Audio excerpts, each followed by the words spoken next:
नमस्कार, आदाब। मैं शर यासिर, स्वागत है आप सभी का सियासत टीवी के हिंदी समाचार में। सबसे पहले देखते हैं हेडलाइंस।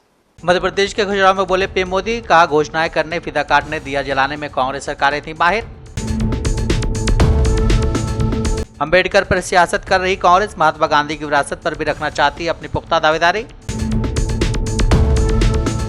संजय राउत ने अटल बिहारी वाजपेयी को बताया दूसरा नेहरू, कहा जब भी राजधर्म खतरे में होगा देश वाजपेयी को करेगा याद। अरविंद केजरीवाल का बड़ा दावा, कहा आतिशी को किया जा सकता है गिरफ्तार। कांग्रेस ने आपके खिलाफ जारी किया श्वेत पत्र, कहा हमारी गलती से नेता बने अरविंद केजरीवाल। कुंभ की तैयारियों को लेकर अखिलेश यादव ने बीजेपी पर बोला हमला, कहा बीजेपी वाले लगे होंगे कहीं खाने कमाने में। कजाकिस्तान में 100 से ज्यादा लोगों को ले जा रहा विमान दुर्घटनाग्रस्त, आग के गोले में हुआ तब्दील। अब समाचार विस्तार से। देश के प्रधानमंत्री नरेंद्र मोदी ने आज छतरपुर के खजुराहो में पूर्व प्रधानमंत्री अटल बिहारी वाजपेयी की 100वीं जयंती के अवसर पर केन बेतवा नदी जोड़ो परियोजना और अन्य विकास परियोजनाओं की आधारशिला रखी। साथ ही साथ पीएम मोदी ने वाजपेयी की जयंती पर स्मारक सिक्का और डाक टिकट भी जारी किया। इस दौरान पीएम मोदी ने कहा है कि आज पूरी दुनिया क्रिसमस मना रही है। मैं देश और दुनिया भर में ईसाई समुदाय को क्रिसमस की शुभकामनाएं देता हूं। मोहन यादव के नेतृत्व वाली भाजपा सरकार ने 1 साल पूरा कर लिया है। साथ ही साथ उन्होंने कांग्रेस पार्टी पर या कांग्रेस की मध्य प्रदेश की सरकार पर भी निशाना साधा। अतीत में कांग्रेस सरकारें घोषणाएं करने में माहिर हुआ करती थी। घोषणाएं करना, फीता काटना, दिया जलाना, अखबार में तस्वीर छपवा देना, उनका काम वहीं पूरा हो जाता था और उसका फायदा कभी भी लोगों को नहीं मिल पाता था। प्रधानमंत्री बनने के बाद मैं प्रगति के कार्यक्रम का एनालिसिस में पुराने प्रोजेक्ट देखता हूं, मैं तो हैरान हूं। 35, 40 साल पहले जिसके शिलान्यास हुए, बाद में वहां 1 इंच भी काम नहीं हुआ। कांग्रेस की सरकारों की ना तो नीयत थी और ना ही उनमें योजनाओं को लागू करने की गंभीरता थी। आज हम पीएम किसान सम्मान निधि जैसे योजना का लाभ देख रहे हैं। मध्य प्रदेश के किसानों को किसान सम्मान निधि के 12,000 रुपया मिल रहे हैं। ये भी तभी संभव हुआ जब जन धन बैंक खाते खुले। यहां एमपी में ही लाडली बहना योजना है। अगर हम बहनों के बैंक खाते न खुलवाते, उनको आधार और मोबाइल से ना जोड़ते, तो क्या ये योजना लागू हो पाती? सस्ते राशन की योजना तो पहले से भी चलती थी। अंबेडकर की सम्मान का मुद्दा बनाकर कांग्रेस ने मोदी सरकार और बीजेपी को दलित विरोधी कटघरे में खड़ा कर दिया है। संसद में संविधान पर चर्चा के दौरान केंद्रीय गृह मंत्री अमित शाह के द्वारा अंबेडकर पर दिए गए बयान के बाद से कांग्रेस लगातार बीजेपी पर हमलावर है। कांग्रेस ये जताने में जुटी है कि वो ही अंबेडकर की सच्ची अनुयायी है। संविधान के बहाने डॉक्टर अंबेडकर की सियासत के साथ कांग्रेस महात्मा गांधी की राजनीतिक विरासत को अपने नाम रखने में कोई कोताही नहीं बरतना चाहती है। इस तरह कांग्रेस बाबा साहब अंबेडकर और बापू दोनों को साथ देकर चलने की स्ट्रेटेजी बना रही है। कांग्रेस अब अंबेडकर के साथ महात्मा गांधी की विरासत पर अपना दबदबा बनाए रखने का ताना बाना बुन रही है। कांग्रेस ने पार्टी की वर्किंग कमेटी की विशेष बैठक महात्मा गांधी की कांग्रेस अध्यक्ष पद की 100वीं वर्षगांठ पर बुलाई है। कांग्रेस ने कर्नाटक के उस बेलगावी में कांग्रेस वर्किंग कमेटी की बैठक बुलाई है, जहां पर 100 साल पहले महात्मा गांधी ने कार्य समिति की अध्यक्षता की थी। इस तरह कांग्रेस ने तय कर लिया है कि आगे वो किस राजनीतिक दिशा की तरफ बढ़ रही है। कांग्रेस बेलगावी की CWC बैठक में 2 प्रस्ताव पारित करेगी, जिसमें एक प्रस्ताव अंबेडकर के कथित अपमान से संबंधित होगा और दूसरा प्रस्ताव मोदी सरकार के दौरान अमीर गरीब की बढ़ती खाई, संवैधानिक संस्थानों पर हमले जैसे मुद्दों से जुड़ा होगा। मोदी सरकार के तहत देश के सामने आने वाली चुनौतियों पर केंद्रित राजनीतिक चिंताओं और कार्य योजना पर प्रस्ताव पास कर आगे बढ़ेगी। इसके बाद दूसरा प्रस्ताव कांग्रेस अमित शाह अंबेडकर विवाद पर लाएगी। इस तरह से कांग्रेस अब अंबेडकर के अपमान और संविधान हमले को लेकर प्रस्ताव पारित कर अपना विरोध तेज करने की योजना बना रही है। कांग्रेस मौजूदा राजनीति में डॉक्टर अंबेडकर और महात्मा गांधी दोनों के साथ सियासी केमिस्ट्री बनाकर चलने की रणनीति अपना रही है। कांग्रेस ने केंद्रीय गृह मंत्री अमित शाह के खिलाफ अंबेडकर सम्मान सप्ताह बनाया। इसके तहत कांग्रेस जिला संगठन ने देश के हर जिले में अंबेडकर सम्मान मार्च निकाला। कांग्रेसियों ने राष्ट्रपति को ज्ञापन देकर अमित शाह को गृह मंत्री पद से हटाने की मांग भी की। इससे पहले कांग्रेस ने 150 शहरों में प्रेस कॉन्फ्रेंस करके बीजेपी के दलित और अंबेडकर विरोधी नजरिए को कटघरे में खड़े करने की कवायद की। देश के उपराष्ट्रपति और राज्यसभा के सभापति ने संसद में उन्हें पद से हटाने के नोटिस को लेकर विपक्ष पर तंज कसा है। उपराष्ट्रपति ने कहा है कि उन्हें पद से हटाने का नोटिस वास्तव में एक जंग लगा हुआ चाकू था। किसी को बाईपास सर्जरी के लिए सब्जी काटने वाले चाकू का इस्तेमाल नहीं करना चाहिए। विपक्षी गठबंधन इंडिया की ओर से सभापति धनखड़ को पद से हटाने के लिए अविश्वास प्रस्ताव लाने को लेकर 10 दिसंबर को नोटिस दिया गया था। ये नोटिस राज्यसभा के महासचिव को सौंपा गया था। एक रिपोर्ट के मुताबिक उपराष्ट्रपति ने आगे कहा है कि बस उपराष्ट्रपति के खिलाफ नोटिस को देखें, सिर्फ उनके द्वारा दिए गए 6 अंक को देखें, आप चौंक जाएंगे। चंद्रशेखर जी ने एक बार कहा था कि बाईपास सर्जरी के लिए कभी सब्जी काटने वाला चाकू का इस्तेमाल नहीं करना चाहिए। ये नोटिस सब्जी काटने वाला चाकू भी नहीं था, ये जंग लगा हुआ था। इसमें जल्दबाजी दिखाई गई। नोटिस को राज्यसभा के उपसभापति हरिवंश ने खारिज कर दिया। धनखड़ ने महिला पत्रकारों के ग्रुप से कहा कि जब मैंने इसे पढ़ा तो मैं भी हैरान रह गया, लेकिन मुझे इससे भी अधिक हैरानी इस बात पर हुई कि आप में से किसी ने भी इसे नहीं पढ़ा। अगर आपने पढ़ा होता तो आप कई दिनों तक सो नहीं पाते। उन्होंने कहा कि किसी भी संवैधानिक पद को प्रतिष्ठा, उत्कर्ण, गुणों और संविधान के प्रति प्रतिबद्धता से मूल्यांकित किया जाना चाहिए। उन्होंने कहा है कि हम हिसाब बराबर करने की स्थिति में नहीं है, क्योंकि लोकतंत्र की सफलता के लिए 2 चीजें, अभिव्यक्ति और संवाद, अपरिहार्य है। राष्ट्रीय हितों को नुकसान पहुंचाने के लिए सुनियोजित प्रयासों के खिलाफ आगाह करते हुए उपराष्ट्रपति ने कहा है कि इन्हें उन ताकतों की ओर से सुनियोजित तरीके से बढ़ावा दिया जाता है जो देश के हितों को। देश के पूर्व प्रधानमंत्री अटल बिहारी वाजपेयी की 100वीं जयंती मनाई जा रही है। तमाम राजनीतिक दलों के नेता उनको श्रद्धांजलि दे रहे हैं। इस बीच उद्धव शिवसेना के नेता संजय राउत ने बड़ा दावा किया है। उन्होंने कहा है कि अटल बिहारी वाजपेयी भारतीय राजनीति के दूसरे जवाहरलाल नेहरू थे। वो हमेशा राजधर्म का पालन करते थे। राउत ने यह भी कहा है कि जब भी राजधर्म खतरे में होगा, देश वाजपेयी को याद करेगा। राउत ने कहा है कि जब तक अटल बिहारी वाजपेयी और लाल कृष्ण आडवाणी थे, बीजेपी और शिवसेना का संबंध अच्छा रहा। अटल बिहारी वाजपेयी का देश के निर्माण में बहुत योगदान था। उन्होंने कहा है कि भले ही उनकी पार्टी बीजेपी के साथ नहीं, लेकिन वाजपेयी को हमेशा याद किया जाएगा। संजय राउत ने कहा है कि मौजूदा बीजेपी भले ही नेहरू की विरासत को बदनाम कर रही हो, लेकिन वाजपेयी आज भी गैर कांग्रेसी दलों के नेहरू हैं। उन्होंने कहा है कि कट्टर हिंदुत्ववादी होने के बावजूद वाजपेयी का मानना था कि देश सभी का है। वाजपेयी के नेतृत्व में भाजपा सर्वसमावेशी थी और लोगों का मानना था कि पार्टी भारत को एकजुट और मजबूत रखना चाहती है। उन्होंने आगे कहा है कि यही वजह है कि पंडित नेहरू ने भी वाजपेयी की सराहना की थी। राउत ने कहा है कि शिवसेना संस्थापक बाला साहब ठाकरे के मन में वाजपेयी के प्रति बहुत सम्मान था और वो उनके शब्दों को महत्व देते थे। विधानसभा चुनाव में करारी हार के बाद उद्धव ठाकरे अपना आखिरी किला बीएमसी बचाने में लगे हुए हैं। यही वजह है कि राउत ने कहा है कि बीएमसी का चुनाव शिवसेना यूबीटी महाविकास अघाड़ी के साथ नहीं लड़ेगी। बीएमसी शिवसेना का गढ़ माना जाता है और 1996 से ही लगातार पार्टी यहाँ अपना मेयर बनाती रही है। दिल्ली विधानसभा चुनाव को लेकर जारी सियासी घमासान के बीच आम आदमी पार्टी के राज्यसभा सांसद संजय सिंह ने बीजेपी पर बड़ा हमला बोला। उन्होंने कहा कि बीजेपी वालों का दिमाग काम करना बंद कर दिया है। आखिर उनको आप सरकार से इतनी चिढ़ क्यों है। उन्होंने कहा है कि पूर्व सीएम अरविंद केजरीवाल ने पहले भी अपनी सारी गारंटियां पूरी की। इस बार वो महिला सम्मान योजना के तहत महिलाओं को 2100 रुपए भी देंगे। बुजुर्गों और मिडिल क्लास के प्रति इतनी घृणा क्यों भरी हुई है, इतनी नफरत क्यों है भाई। केजरीवाल वो मुख्यमंत्री हैं जिन्होंने वादे से ज्यादा काम करके दिखाया। ये केजरीवाल की गारंटी है, चुनाव जीतने के बाद 60 साल के ऊपर के बुजुर्गों को निःशुल्क इलाज मिलेगा, प्राइवेट हॉस्पिटल में भी और सरकारी अस्पताल में भी। 2100 रुपए हर महिला को उनके खाते में मिलेगा चुनाव जीतने के बाद। और हर महिला ये कह रही है हम मुख्यमंत्री बनाएंगे केजरीवाल जी को और 2100 रुपए हमारे खाते में आएगा। इसमें गलत क्या है।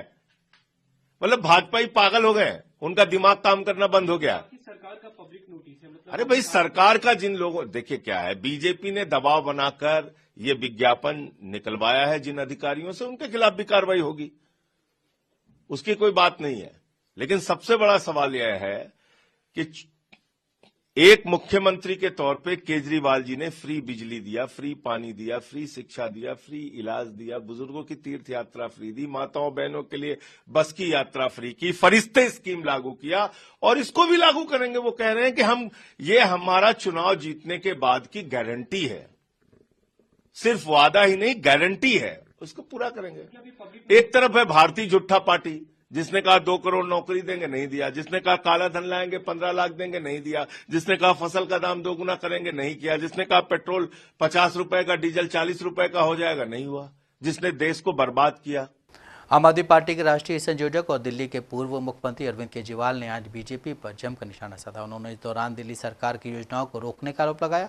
उन्होंने कहा कि मुख्यमंत्री आतिशी को फर्जी केस में गिरफ्तार किया जा सकता है। अरविंद केजरीवाल ने कहा कि बीजेपी के पास ना कोई नैरेटिव है, 10 साल में उन्होंने कुछ नहीं किया है। वो ये नहीं बता पा रहे हैं कि उन्हें वोट किस लिए दिया जाए। बस केजरीवाल वो करते रहते हैं, गालियां दे रहे हैं। उनके पास सीएम फेस भी नहीं है, एजेंडा भी नहीं है और उम्मीदवार भी नहीं है। इस सब से बीजेपी बुरी तरह से बौखला गई है और अभी 3 या 4 दिन पहले हमें अपने सूत्रों से पता चला है कि ईडी, सीबीआई और इनकम टैक्स तीनों एजेंसीज की मीटिंग हुई है और उस मीटिंग में ऊपर से आदेश आए हैं कि कुछ भी फर्जी केस करके दिल्ली की सीएम आतिशी जी को गिरफ्तार किया जाए। ये मैं पूरी जिम्मेदारी के साथ आज बहुत बड़ा आरोप लगा रहा हूं कि इन तीनों एजेंसीज को ऊपर से कहा गया है कि दिल्ली की सीएम आतिशी जी को कोई भी फर्जी केस बनाकर गिरफ्तार किया जाए। उन्हें यह भी कहा गया है कि उसके पहले, गिरफ्तारी के पहले, आम आदमी पार्टी के सभी सीनियर लीडर्स पर आने वाले दिनों में रेड होगी। मेरे ऊपर रेड होगी, मनीष जी के ऊपर रेड होगी, फिर से हमारे ऊपर सब पे रेड हो चुकी है। संजय सिंह पे रेड होगी, सौरभ भारद्वाज पे रेड होगी, सत्येंद्र जैन पे रेड होगी, आतिशी जी पे रेड होगी, हम सब पे रेड कराई जाएगी। और उनका मकसद है कि किसी भी तरह से हमें चुनावी तैयारियां जो हम कर रहे हैं, प्रचार कर रहे हैं, उससे डिस्ट्रैक्ट करना, ताकि हमारा दिमाग दूसरी चीजों में उलझा रहे। ऐसा भी सुनने में आया, सूत्रों से पता चला है कि ट्रांसपोर्ट विभाग में कोई फर्जी केस तैयार किया जा रहा है आतिशी जी के खिलाफ और इनका पूरा मकसद है कि ये किसी भी तरह से महिलाओं की फ्री बस योजना जो है वो रोकना चाहते हैं, वो बंद करवाना चाहते हैं ये लोग। तो ट्रांसपोर्ट विभाग में कोई फर्जी केस आतिशी जी के खिलाफ तैयार किया जा रहा है। हमें पूरा यकीन है कि लोग इस गंदे षड्यंत्र का, जो पिछले कई सालों से साजिशें रच रहे हैं, झूठे केसों में फंसा के हम लोगों को जेल में डाल रहे हैं, लोग इसका जवाब देंगे। इस देश की जनता इस किस्म की राजनीति पसंद नहीं करती। आप अपने काम पे वोट मांगिए। आप ये बताइए कि 10 साल में आपने दिल्ली में क्या काम किए, आने वाले समय में आप क्या काम करेंगे। केवल जेल डालने से, गालियां देने से। दिल्ली में चुनाव से पहले कांग्रेस ने अरविंद केजरीवाल और आम आदमी पार्टी सरकार के खिलाफ श्वेत पत्र जारी किया है। इस श्वेत पत्र के जरिए कांग्रेस ने पानी, झुग्गी झोपड़ी, शीश महल और अन्य बड़े मुद्दों पर आप सरकार की घेराबंदी की है। कांग्रेस के कोषाध्यक्ष अजय माकन और दिल्ली कांग्रेस के अध्यक्ष देवेंद्र यादव ने ये श्वेत पत्र जारी किया। श्वेत पत्र जारी करते हुए कांग्रेस ने अरविंद केजरीवाल को फर्जीवाल की उपाधि दी है। कांग्रेस का कहना है कि केजरीवाल ने फर्जी तरीके से दिल्ली के लोगों को गुमराह किया है। कांग्रेस के कोषाध्यक्ष अजय माकन ने कहा है कि जन लोकपाल के मुद्दे पर आम आदमी पार्टी का गठन हुआ था। दिल्ली की सत्ता में 10 साल आप पहले आई थी, लेकिन आज तक जन लोकपाल नहीं लाया गया है। कि दिल्ली में आम आदमी पार्टी की सरकार पिछले 11 सालों से है और इसी प्रकार से 2013 से दिल्ली में जो केंद्र सरकार है वो भारतीय जनता पार्टी की है। दिल्ली की जनता को बहुत उम्मीदें थी और बहुत उम्मीद के साथ इन दोनों सरकार को जहां चुनने का काम दिल्ली की जनता ने किया था, आज 11 साल के बीतने के बाद अगर दिल्ली की जनता कुछ महसूस करती है तो सिर्फ और सिर्फ उनको वादों के अलावा अगर कुछ मिला है तो वो धोखा मिला है। और जैसा आप जानते हैं कि दिल्ली, जिसमें 15 साल हमारी कांग्रेस की सरकार रही, आदरणीय शीला दीक्षित जी की सरकार रही, उस समय दिल्ली ने नए आयाम गढ़े, चाहे वो डेवलपमेंट की बात हो, चाहे सोशल सेक्टर की बात हो, चाहे प्रदूषण की बात हो, महिलाओं के सम्मान की बात हो, बुजुर्गों को पेंशन की बात हो, गरीबों को राशन कार्ड और सिलेंडर्स देने की बात हो, या दिल्ली में हर रोज बनते मेट्रो का जाल, बढ़ता हुआ मेट्रो का जाल हो। अरविंद केजरीवाल दिल्ली के चुनाव में संजीवनी पाने और अपने सम्मान के लिए 2 बड़ी योजनाएं लेकर आए हैं। एक महिला सम्मान योजना और दूसरी संजीवनी योजना। हालांकि दिल्ली में विधानसभा चुनाव से पहले इन योजनाओं को लेकर अरविंद केजरीवाल एक बड़े विवाद में फंस गए हैं। बीजेपी के नेताओं ने दिल्ली में योजनाओं को लेकर हुए खुलासे के बाद केजरीवाल और आतिशी को घेर लिया है।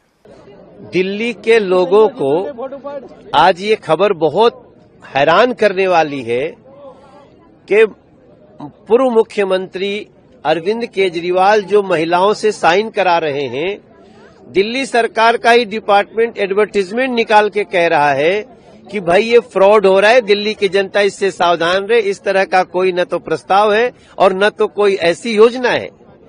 और ये अरविंद केजरीवाल इतना नीचे गिर गया कि दिल्ली की जनता को के साथ फ्रॉड कर रहा है।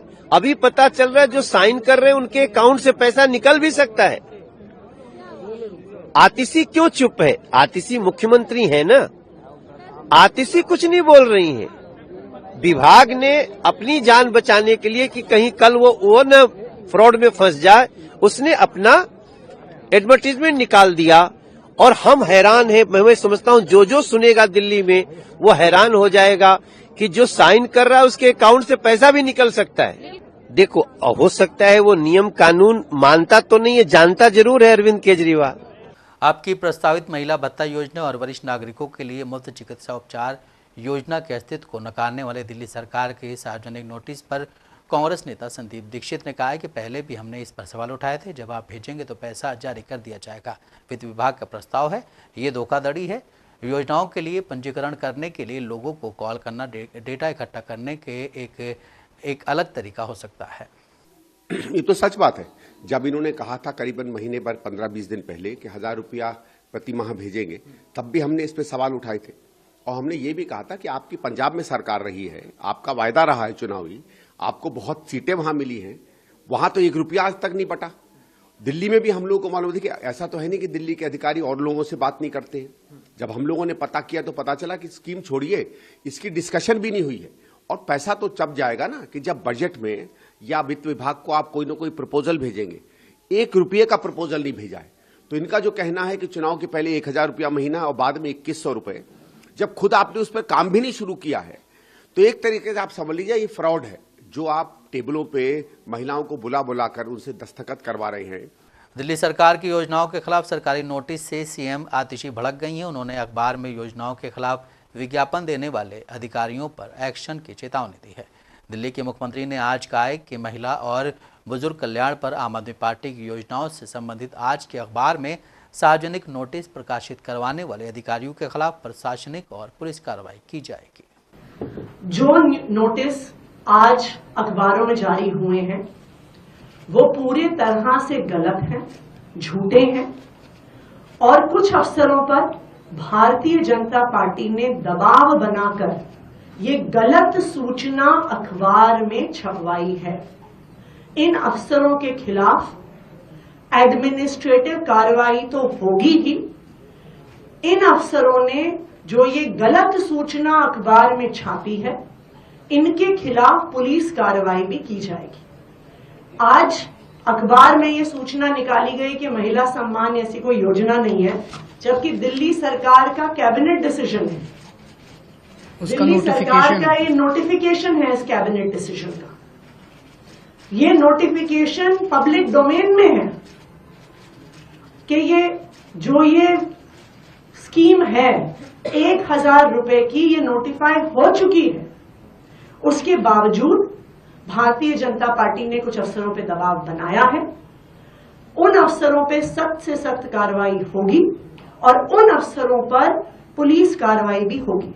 दूसरी बात, दिल्ली सरकार ने 1000 रुपए हर महीने देने की स्कीम पास की, लेकिन उसके बाद अरविंद केजरीवाल जी ने आम आदमी पार्टी की तरफ से एक गारंटी दी कि चुनाव जीतने के बाद सिर्फ 1000 रुपए नहीं 2100 रुपए दिए जाएंगे। उसके बाद अरविंद केजरीवाल जी ने यह घोषणा करी कि चुनाव जीतने के बाद जब फिर से सरकार बनेगी तब एक संजीवनी योजना लाई जाएगी बुजुर्गों को, चाहे सरकारी हो चाहे प्राइवेट हो, फ्री इलाज देने की।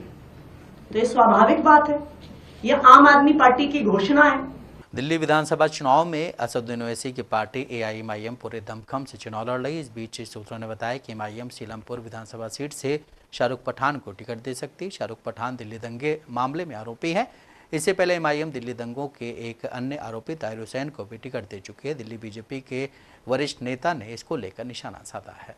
उन्होंने कहा कि इनका एक ही मकसद है कि दिल्ली की शांति को भंग करो, दिल्ली में जो सौहार्द है उसे खराब करो। एआईएमआईएम दिल्ली के अध्यक्ष शोएब जमाई ने एक्स पर लिखा, पिछले दिनों जेल में बंद शाहरुख पठान के घर पर उनकी मां से मुलाकात हुई। दिल्ली मजलिस का एक डेलीगेशन उनके परिवार से मुलाकात करके उनके हालात और कानूनी सहायता के सिलसिले में बातचीत की है। उन्होंने आगे कहा कि दिल्ली में इंसाफ की मुहिम में हमारा यह छोटा सा कदम कई परिवारों को हौसला देगा जिनके बच्चे बिना ट्रायल के सालों में जेल में बंद हैं। सुप्रीम कोर्ट के अनुसार जमानत उन कैदियों का अधिकार है जिनके मामले लंबित हैं। उनके मां का कहना है कि अरविंद केजरीवाल के इशारे पर ही उनके बेटे पर केस दर्ज किया गया और यह बात वह भूल नहीं सकेंगे। शाहरुख पठान ने दिल्ली दंगों के दौरान जाफराबाद मौजपुर इलाके में दिल्ली पुलिस पर बंदूक तान दी थी, तब इसका वीडियो खूब वायरल हुआ था। वह हेड कांस्टेबल दीपक दहिया पर पिस्तौल तानने और रोहित शुक्ला नामक व्यक्ति की हत्या की कोशिश के 2 मामलों में आरोपी हैं और अभी तक तिहाड़ जेल में बंद हैं। उत्तर प्रदेश के प्रयागराज महाकुंभ 2025 की तैयारियों को लेकर पूरी यूपी सरकार लगी हुई है। इसको लेकर पूरा प्रशासन भी काम पर लगा हुआ है। इसी बीच उत्तर प्रदेश के पूर्व मुख्यमंत्री और सपा प्रमुख अखिलेश यादव ने महाकुंभ 2025 की तैयारियों को लेकर सरकार पर बड़ा हमला बोला है। अखिलेश यादव ने एक वीडियो शेयर कर सरकार और प्रशासन पर कई सवाल खड़े किए हैं। इसके साथ ही उन्होंने लिखा है कि बीजेपी वाले तो कहीं खाने कमाने या चुनाव के जोड़ तोड़ में लगे होंगे, सहायता के लिए हम खड़े हैं। सपा मुख्य अखिलेश यादव ने एक्स पर पोस्ट पर लिखा कि यह है भाजपा सरकार में प्रयागराज महाकुंभ 2025 की तैयारी की सच्चाई। कम से कम पुलिस विभाग का काम तो बहुत पहले ही पूरा हो जाना चाहिए था, क्योंकि सुरक्षा चक्र का प्रबंध किसी अंतिम दिन की प्रतीक्षा नहीं करता है। उन्होंने आगे लिखा कि प्रयागराज की आहत जनता पूछ रही है कि महादानी सम्राट हर्षवर्धन की प्रतिमा हटाने के लिए तो बीजेपी सरकार बहुत तत्पर थी, पर वैसी तेजी प्रशासनिक प्रबंध के लिए क्यों नहीं दिखाई जा रही है। उन्होंने आगे लिखा कि प्रबंधन करते समय प्रयागराज और मेला क्षेत्र के आसपास के स्थानीय जनता की जरूरतों और समस्याओं को नजरअंदाज करने की जो शिकायतें मिल रही है उनका भी तुरंत समाधान किया जाए। उन्होंने आगे लिखा कि प्रयागराज के निवासियों के बीच किसी इमरजेंसी के घटित होने पर आवागमन और परिवहन को लेकर मन में जो चिंता है उसके निराकरण के लिए वैकल्पिक व्यवस्था भी की जाए। हम चाहते हैं कि महाकुंभ भी चले और प्रयागराज भी गतिमान रहे। राष्ट्रपति द्रौपदी मुर्मू ने मंगलवार देर रात केरल के राज्यपाल आरिफ मोहम्मद खान को बिहार के नए राज्यपाल के पद पर नियुक्त किया है। खान 2019 से 2024 तक केरल के राज्यपाल के पद पर काम कर चुके हैं। वहीं बिहार के वर्तमान राज्यपाल राजेंद्र विश्वनाथ को केरल का राज्यपाल नियुक्त किया गया है। केंद्रीय मंत्री नित्यानंद राय ने आरिफ मोहम्मद खान को बिहार का नया राज्यपाल बनाए जाने पर कहा है कि राज्यपाल का पद बहुत ही सम्मानित होता है और आरिफ साहब बहुत पढ़े लिखे हैं, वो गरीबों, पिछड़ों और वंचितों की चिंता करते हैं। देखिए, गवर्नर का पद बहुत सम्मानित पद होता है और आरिफ बेग साहब बहुत ही पढ़े लिखे लोग हैं और हमेशा गरीबों की चिंता करने वाले लोग हैं, दलितों की चिंता करने वाले लोग हैं, पिछड़ों की चिंता करने वाले लोग हैं, सबकी चिंता करने वाले लोग हैं, संविधान के आदर करने वाले लोग हैं। बहुत अच्छे गवर्नर बिहार को मिला है। जो गवर्नर यहाँ से गए वह भी अच्छे थे। जो केरल के गवर्नर बने हैं तो यहाँ आरिफ बेग साहब को बिहार के गवर्नर बनने पर उनको बधाई। दिल्ली की सियासत में पूर्वांचल और बिहार का मुद्दा हावी है। आम आदमी पार्टी के राष्ट्रीय संयोजक अरविंद केजरीवाल इस वर्ग को साधने में जुटे हैं। इस बीच जेडीयू ने बड़ा ऐलान किया है। केंद्रीय मंत्री राजीव रंजन उर्फ ललन सिंह ने कहा है कि एनडीए के साथ गठबंधन में जेडीयू दिल्ली विधानसभा चुनाव लड़ेगी। साथ ही केजरीवाल का पूर्वांचलियों और बिहार के लोगों के प्रति जो प्रेम जाग रहा है उसे वीडियो और ऑडियो के जरिए एक्सपोज किया जाएगा। तो वीडियो क्या है और क्या आप बताना चाहते हैं? देखिए, अरविंद केजरीवाल ने अभी आजकल उनका पूर्वांचलियों के प्रति बड़ा प्रेम जाग रहा है। अरविंद केजरीवाल वास्तव में हिपोक्रेट है, मौकाप्रस्त है। और हम लोगों ने जो वीडियो दिखाया उसमें उन्होंने कहा कि बिहारी 500 रुपए का टिकट कटाता है, दिल्ली में आता है, अब 5 लाख का इलाज करा के चला जाता है। ये दिल्ली उनकी जागीर है। पूर्वांचल के लोगों को और बिहारियों के बारे में इस तरह के शब्दों का इस्तेमाल करना आज तक तो किसी ने नहीं किया। तो ये उनका प्रेम है और आजकल बड़ा प्रेम उनका जाग गया है पूर्वांचलियों के प्रति। नड्डा साहब ने राज्यसभा में कहा रोहिंग्या के बारे में, उसको उन्होंने पूर्वांचलियों के साथ जोड़ दिया। मध्य प्रदेश कांग्रेस कमेटी के अध्यक्ष जीतू पटवारी और विधानसभा के नेता प्रतिपक्ष उमंग सिंघार ने अपने 1 साल का कार्यकाल पूरा करने पर कांग्रेस नेता राहुल गांधी से मुलाकात की। इस दौरान राहुल गांधी ने मध्य प्रदेश में चल रहे कांग्रेस के आंदोलन की जानकारी ली और जनता को कांग्रेस से जोड़ने के लिए मंत्र भी दिए। इसके पहले 17 दिसंबर 2023 को जीतू पटवारी ने प्रदेश अध्यक्ष के रूप में कार्यभार संभाला था। उस समय विधानसभा के नेता प्रतिपक्ष उमंग सिंघार और जीतू पटवारी ने राहुल गांधी से मुलाकात की थी। अपने कार्यकाल के 1 साल बीतने के बाद एक बार फिर 24 दिसंबर को विधानसभा के नेता प्रतिपक्ष उमंग सिंघार और प्रदेश अध्यक्ष जीतू पटवारी ने राहुल गांधी से मुलाकात की। दोनों नेताओं ने सोशल मीडिया के माध्यम से इस बात को बताया कि उन्होंने कांग्रेस नेता जितेंद्र सिंह भंवर की मौजूदगी में राहुल गांधी से मार्गदर्शन प्राप्त किया। दोनों ने यह भी लिखा है कि राहुल गांधी के मार्गदर्शन से उन्हें नई ऊर्जा प्राप्त हुई है, जिसके जरिए आगे मध्य प्रदेश में कार्य मजबूती से करेंगे। कांग्रेस पार्टी से जुड़े सूत्रों के मुताबिक मनोज परमार, उनकी पत्नी नेहा परमार की ओर से की गई आत्महत्या के बारे में भी राहुल गांधी ने कांग्रेस के दोनों नेताओं से बातचीत की है। इसके अलावा कांग्रेस से जनता को सीधे जोड़ने का मूल मंत्र भी राहुल गांधी ने बताया है। दोनों कांग्रेस नेताओं ने विजयपुर उपचुनाव में हुई कांग्रेस की जीत को लेकर भी राहुल गांधी से चर्चा की।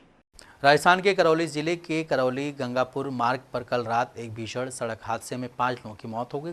घटना सलेमपुर गांव के पास हुई, जहां तेज रफ्तार से आ रही एक निजी बस ने कार को टक्कर मार दी। यह दुर्घटना इतनी गंभीर थी कि कार में सवार सभी 5 लोगों की मौके पर ही मौत हो गई। 15 लोग अभी भी घायल हैं। बहुत ही दुखद घटना हुई है। अपने करौली गंगापुर मार्ग पर सलेमपुर के पास एक स्विफ्ट डिजायर और एक बस में भयंकर एक्सीडेंट हुआ है, जिसके अंदर 5 मौतें हुई हैं। उनमें से 2 महिला और 2 पुरुष। सामान्य चिकित्सालय करौली में डेड बॉडी आई है, जिनको मोर्चरी में रखवा दिया गया है, और एक महिला की मौत हुई है, वो गंगापुर है। अभी उनको भी माननीय कलेक्टर साहब के निर्देश अनुसार यहीं पे बुलाया गया है कि 5 का एक ही परिवार के बताए जा रहे हैं, इंदौर मध्य प्रदेश के, जो कि कैला देवी, ये प्रशासन और पुलिस के द्वारा सूचना मिली है कि वो कैला देवी दर्शन कर लौट रहे थे और गंगापुर की तरफ से करौली के लिए जो बस आ रही थी, दोनों में आमने सामने टक्कर हुई है। और बस में जो सवार थे उनके भी लगभग 15 लोग यहाँ आए, जिनके क्या है कि इंजर्ड हुए हैं, जिनमें से 6-7 लोगों को हमने भर्ती किया है। बाकी 10-12 लोगों को छोटी मोटी चोटें थी, जिनको प्राथमिक उपचार के बाद घर भेज दिया गया है। और कजाकिस्तान के अक्तो हवाई अड्डे के पास एक विमान हादसे का शिकार हो गया। विमान में 105 यात्री और चालक दल के 5 सदस्य सवार थे। शुरुआती जांच के मुताबिक अक्तो शहर में विमान लैंड के वक्त क्रैश हो गया और आग के गोले में तब्दील हो गया। शुरुआती रिपोर्ट से पता चलता है कि अजरबैजान एयरलाइंस का विमान अजरबैजान से रूस जा रहा था। इस बीच इसमें कुछ तकनीकी खराबी आ गई। इसके बाद विमान की ओर से हवाई अड्डे से आपातकालीन लैंडिंग की अनुमति मांगी गई। हालांकि इस दौरान विमान क्रैश हो गया। समाचार एजेंसी ने मध्य एशियाई देश के आपातकालीन मंत्रालय के हवाले से बताया कि विमान में कुछ लोग जीवित बचे हुए हैं। आपातकालीन सेवाएं मौके पर मौजूद हैं। वहीं कजाकिस्तान की मीडिया ने स्वास्थ्य मंत्री के हवाले से बताया कि एक बच्चा समेत 12 यात्रियों को जीवित बचा लिया गया है। उन्होंने कहा कि हमने विशेषज्ञों, ट्रॉमेटोलॉजिस्ट, न्यूरोलॉजिस्ट समेत तमाम बचाव दलों को मौके पर भेज दिया है। एयर एम्बुलेंस की व्यवस्था भी की गई है। हम मौके पर ही सहायता प्रदान करने की कोशिश कर रहे हैं। राहत और बचाव कार्य जारी है। दावा किया जा रहा है कि उड़ान भरते समय एम्बियर 190 AHY 8243 विमान से एक पक्षी टकरा गया। इस वजह से विमान के पायलट ने आपातकालीन लैंडिंग के लिए अक्तो एयरपोर्ट से संपर्क किया। हालांकि इससे पहले कि विमान लैंड कर पाता, वो स्टीयरिंग फेल होने की वजह से क्रैश कर गया और इसमें धमाके के साथ आग लग गई। फिलहाल आग को बुझा लिया गया है। क्रिसमस के दिन रूस ने यूक्रेन पर बड़े पैमाने पर हवाई हमले किए, जिसमें मिसाइलों और ड्रोन से देश के कई शहरों को निशाना बनाया गया। इस हमले में उत्तर पूर्वी शहर खार्किव को सबसे ज़्यादा नुकसान हुआ है। खार्किव के मेयर ने जानकारी दी है कि शहर पर बड़े पैमाने पर मिसाइली हमले हुए हैं। खार्किव के क्षेत्रीय गवर्नर ने बताया कि अब तक 7 हमले किए गए और हताहतों की संख्या का आकलन जारी है। हालांकि शुरुआत में ये स्पष्ट था कि ये मिसाइल कहां निशाना साधेगी। खार्किव के क्षेत्रीय गवर्नर ने जानकारी दी है कि रूसी हमले की वजह से भारी आगजनी हुई है, जिससे बुनियादी ढांचों को गंभीर नुकसान पहुंचा है। इस हमले में 2 लोग घायल हुए हैं, जिन्हें अस्पताल में भर्ती कराया गया है। साथ ही आपको बता दें कि खार्किव शहर रूसी सीमा से केवल 30 किलोमीटर की दूरी पर स्थित है। इस जगह पर युद्ध की शुरुआत से लगातार हवाई हमले किए जा रहे हैं। हमले से जुड़ा एक वीडियो भी सोशल मीडिया पर जमकर वायरल हो रहा है, जिसमें साफ तौर पर देखा जा सकता है कि कैसे रूसी हमले ने खार्किव शहर को तबाह कर दिया है। है। 2.5 साल से ज्यादा वक्त से जारी युद्ध के बीच रूस ने हाल के महीनों में यूक्रेनी क्षेत्र पर अपनी बढ़त तेज कर दी है। हाल के दिनों में रूस यूक्रेनी क्षेत्र पर अधिक नियंत्रण पाने की कोशिश कर रहा है। राजनीतिक विश्लेषकों का मानना है कि अमेरिका में डोनाल्ड ट्रंप के सत्ता में आने से पहले पुतिन आक्रामक रुख अपना रहे हैं। हिंदी समाचार यहीं समाप्त होता है। मुझे दें इजाजत। बाकी खबरों के लिए बने रहें सियासत टीवी के साथ।